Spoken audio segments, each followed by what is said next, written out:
Hello friends, எல்லோரும் எப்படி இருக்கீங்க? இன்றைக்கி நம்ம வீடியோவில் லட்டு ரெசிபி எப்படி செய்கிறதுன்னு பார்க்க போகிறோம். ஒரு பாத்திரத்தில் 2 கப் அளவுக்கு கடலை மாவு சேர்த்துக்கிறேன். உருண்டைகளெல்லாம் இல்லாமல் இருக்கணும், அதனால் கடலை மாவை ஒரு முறை சலிச்சிட்டு அதுக்கப்புறம் அளந்து சேர்த்துக்கோங்க. முதல்ல நான் 1 கப் அளவுக்கு தண்ணியை சேர்த்துட்டு நல்லா உருண்டைகள் இல்லாமல் நைஸாக மாவை கரைச்சிட்டு அதுக்கப்புறமா கொஞ்சம் கொஞ்சமாக தண்ணியை சேர்த்து நான் கரைச்சிக்கிறேன் மாவை. ரொம்ப தண்ணியாகவும் இருக்கக்கூடாது, ரொம்ப கெட்டியான பதத்துக்கும் இருக்கக்கூடாது. நம்ம மாவை எடுத்து ஊற்றும் பொழுது எண்ணெயில் ஒரு ஃப்ளோவில் விழணும், நல்லா முத்து முத்தாக எழும்பி வரணும். மாவை கரெக்டாக கரைக்கணுன்னா தண்ணியை மொத்தமாக சேர்க்காமல் இந்த மாதிரி கொஞ்சம் கொஞ்சமாக சேர்த்து கரைச்சிக்கோங்க. பாருங்கள் ஃப்ரெண்ட்ஸ், கொஞ்சம் கூட உருண்டைகள் இல்லாமல் தண்ணியை கொஞ்சம் கொஞ்சமாக சேர்த்து மாவு கரைச்சிட்டேன். இந்த மாதிரி கரண்டியில் எடுத்து ஊற்றும் பொழுது கெட்டியாக விழாமல் ஒரு ஃப்ளோவில் விழுது பாருங்கள், இதுதான் கரெக்டான பதம். அதுக்காக ரொம்ப தண்ணியாகவும் நீங்கள் கரைச்சிட்டிங்கன்னா நல்லா முத்து முத்தாக பூந்தி பார்த்தீங்கன்னா எழும்பி வராது, ஒரு மாதிரி ஷேப்பில் போகும். இந்த மாதிரி நல்லா மாவை கரெக்டாக கரைச்சி முடித்ததுக்கப்புறமா ஃபுட் கலர் சேர்த்துக்கிறேன். இது ஆப்ஷனல் தான், நீங்கள் வேணான்னா ஸ்கிப் பண்ணிக்கலாம். ஆனால் கடையில் விற்கிறது மாதிரி கலர்ஃபுல்லாக நல்லா வேணும் அப்படின்னு நினச்சிங்கன்னா எல்லோ கலர் ஃபுட் கலர் கொஞ்சமாக சேர்த்து மிக்ஸ் பண்ணிக்கோங்க.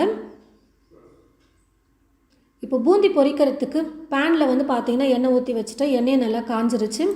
இந்த மாதிரி மாவை கொஞ்சம் எடுத்து போட்டிங்கன்னா நல்லா போட்டதுமே எழும்பி வரணும், அதுதான் கரெக்டான பதம்.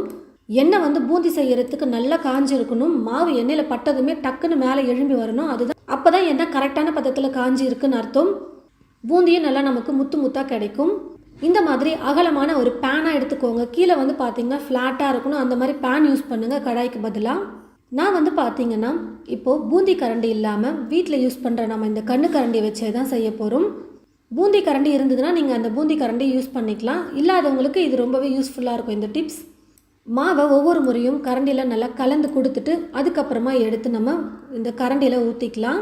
எண்ணெய் ரொம்ப சூடாக இருக்கும் பொழுது மாவு எண்ணெயில் பட்டதுமே டக்குன்னு எழும்பி மேலே வந்துடும்.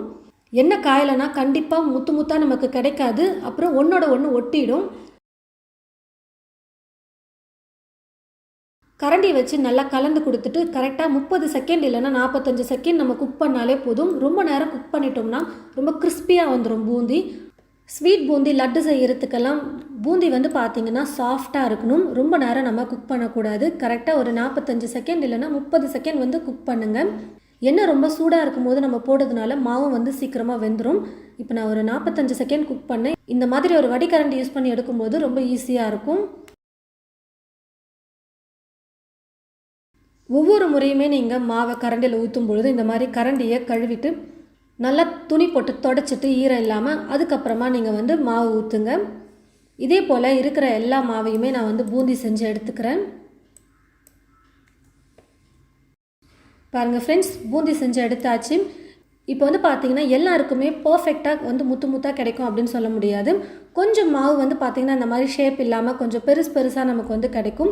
அதை நம்ம ஒரு மிக்ஸி ஜாரில் போட்டு அரைச்சி எடுத்துக்கிட்டோம்னா லட்டு பிடிக்கவும் நல்லாயிருக்கும்.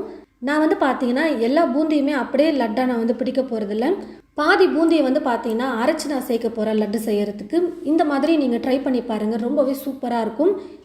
ஒரு மிக்ஸி ஜார் எடுத்துக்கிட்டு முதல்ல கொஞ்சம் ஷேப் இல்லாமல் இருக்கிற அந்த பூந்தியெல்லாம் நம்ம பொறுக்கி எடுத்து மிக்சியில் போட்டு அரைச்சிக்கலாம். அதுக்கப்புறமா நல்லா இருக்கிற பூந்திகளையும் கொஞ்சம் போட்டு நான் அரைச்சிக்க போகிறேன். மொத்தமாக நான் பாதி பூந்தியாகவும் பாதி அரைச்சும் சேர்த்துக்க போகிறேன். இப்போ ஒரு கடாயில் 2 கப் அளவுக்கு சர்க்கரையை சேர்த்துக்கிறேன். தண்ணி பார்த்தீங்கன்னா 3/4 கப் அளவுக்கு சேர்த்துட்டு நல்லா நம்ம குக் பண்ணிக்கலாம். லட்டு செய்கிறதுக்கு எப்போவுமே ஒரு கம்பி பதம் அளவுக்கு பாகு எடுக்கணும். தண்ணி கொஞ்சமாக சேர்த்து நம்ம பாகு ரெடி பண்ணுறதுனால டக்குன்னு சீக்கிரமாக பார்த்தீங்கன்னா ஒரு கம்பி பதத்துக்கு பாகு ரெடி ஆகிடும். கையில் இந்த மாதிரி தொடும்பொழுது ஒரு கம்பி மாதிரி ஒரு லைன் ஃபார்ம் ஆகணும், அதுதான் ஒரு கம்பி பதத்துக்கான பதம்.